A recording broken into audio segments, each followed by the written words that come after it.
This is my opinion. I think they want to use the final exam copies as evidence.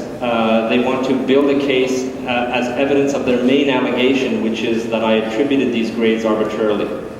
So they want to take the exam copies and use the pedagogical method that they insist is the only pedagogical method, and within that framework conclude that therefore I've done something fraudulent. Okay? That's how they want to use it. So I believe that the due process that a tenured professor normally has, this should never be allowed. Under due process, there is something called a formal teaching evaluation, in which a committee of your peers comes in and looks at your pedagogical material, comes into the classroom and talks to the students, can interview students. There is a process which the university has completely brushed aside and instead has used a fast-track mechanism of the collective agreement in order to dismiss me as soon as possible, basically. So I think that's how they want to use these exams. Monsieur Rancourt, s'il vous plaît. Oui. Donc, les exemplaires, les copies d'examen, votre opinion, c'est que l'université s'en servira comme élément de preuve contre vous, c'est ça?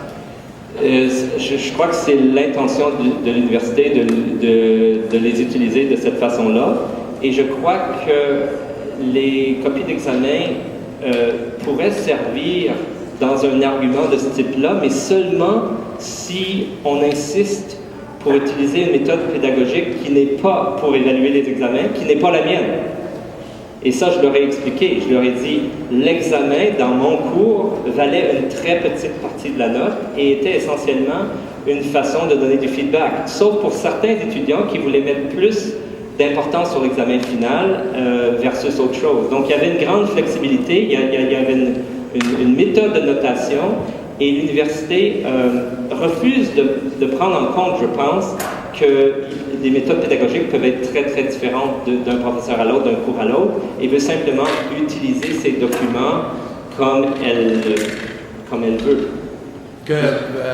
Quel est ce processus d'évaluation par vos pairs que, selon vous, l'université escamote, dont l'université ne veut pas tenir compte ou que l'université, selon vous, ne veut même pas mettre en place? Oui, alors c'est un processus qui est décrit dans l'entente collective entre les professeurs de l'Université d'Ottawa et l'université, qui, en fait, je crois que c'est le paragraphe 39.2, qui dit « Quand un professeur ne fait pas ses tâches d'enseignement, qu'est-ce qu'on peut faire? Quel est le processus pour intervenir? » Et ce processus-là est très détaillé dans l'entente collective et inclut donc un comité qui est mis sur pied, un comité de mes pairs qui va venir dans la classe, qui peut interviewer des étudiants, qui peut regarder les matériaux pédagogiques, qui va me consulter à savoir quelle est la méthode pédagogique que j'utilise, etc.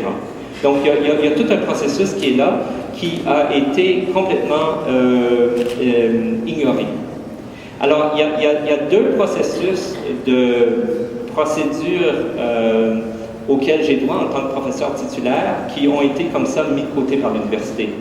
D'une part, si on dit vos examens ont été, vos notes, c'est-à-dire ont été attribuées de façon fraudulente, c'est-à-dire de façon arbitraire, ça c'est une attaque pour dire qu'il y a un problème d'éthique.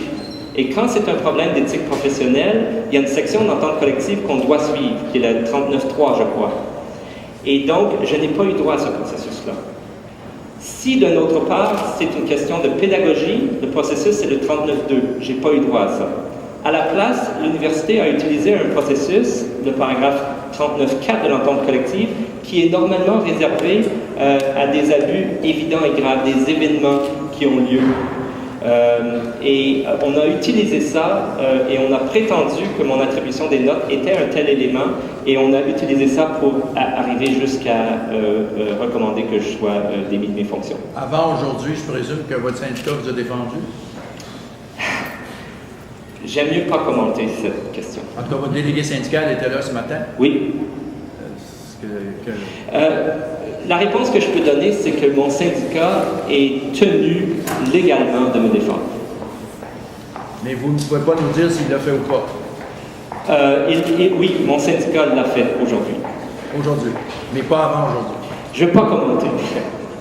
Pourquoi pensez-vous que l'université refuse d'avoir une troisième partie qui élimine les parties confidentielles et sensibles, confidentielles, l'information identifiante des examens? Aucune idée.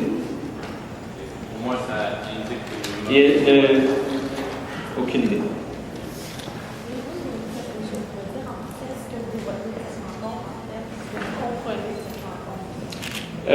En français, ce que je comprends de cette rencontre, c'est les conditions qui ont été imposées pour même avoir une médiation, pour même discuter, sont tellement extrêmes que ça équivaut logiquement à dire on ne veut rien savoir et on va vous voir le 31 mars lors de cette rencontre de l'exécutif, le comité exécutif du bureau des gouverneurs, où on prend la décision finale, un point c'est tout. Can you repeat that question in that response in English, please? Yes, I think I said it earlier. I believe that the conditions that are being imposed to even start a negotiation that are being imposed by the university are so extreme that it amounts to saying we're not interested and we'll see you on the 31st. That's when the executive of the Board of Governors makes its final decision. We'll see you then. Thank you very much. So what's the next step here then? I guess the next step is the 31st. Is the ball not in your court now? Do you have a decision to make? Or? I mean, I will have to weigh the extreme conditions that would apply if I were to step into this forced negotiation that will last less than 10 days. My union expressed I mean, I think everyone knows that even just finding a mediator can take a week in the best of circumstances. Except, I mean, it's absurd. So, and also you have to think if you enter a mediation where you have an absolute deadline date like that, what does it mean? What does it mean to be mediating under such conditions?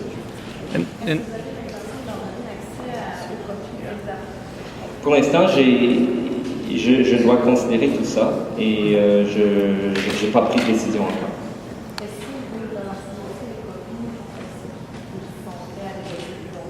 Non, absolument pas. Ils ont donné des conditions très fermes qui impliquent que ça doit être fait et terminé avant le 27 mars. And the reason they gave for that was just because it's on the agenda? If you want to call that a reason, yes. Like that was the only reason they said? And I said, well, look, this committee meets every month or more often. Why can't we just have it at the next meeting if the mediation doesn't work? And their answer to that is, we won't answer that. Est-ce que l'année financière de l'université se termine le 31 mars? Non, il y a les examens qui commencent après. C'est vrai qu'il y a plus de rencontres ces temps-ci pour ces raisons-là, mais je pense pas que c'est une question de sauver l'argent de mon salaire ou de la faire de l'heure. Just so I'm clear, the exams are from which course? So all of this is concerning one course. It was a combined fourth year and graduate level physics course, and it was called solid state physics, which is the area of one of the main areas of my research expertise. And when was it taught? And it was taught in the winter of 2008. And I want to insist on the fact that in all of this process, the university has admitted in writing that the material was taught, that they're not questioning that my expertise is largely sufficient, that they're not questioning my pedagogical method, they say, and the only principal allegation that they have is that these A pluses were attributed arbitrarily. So they're admitting that the material was covered, that all these subjects were done, and so on, and they've admitted that in writing. That's the allegation.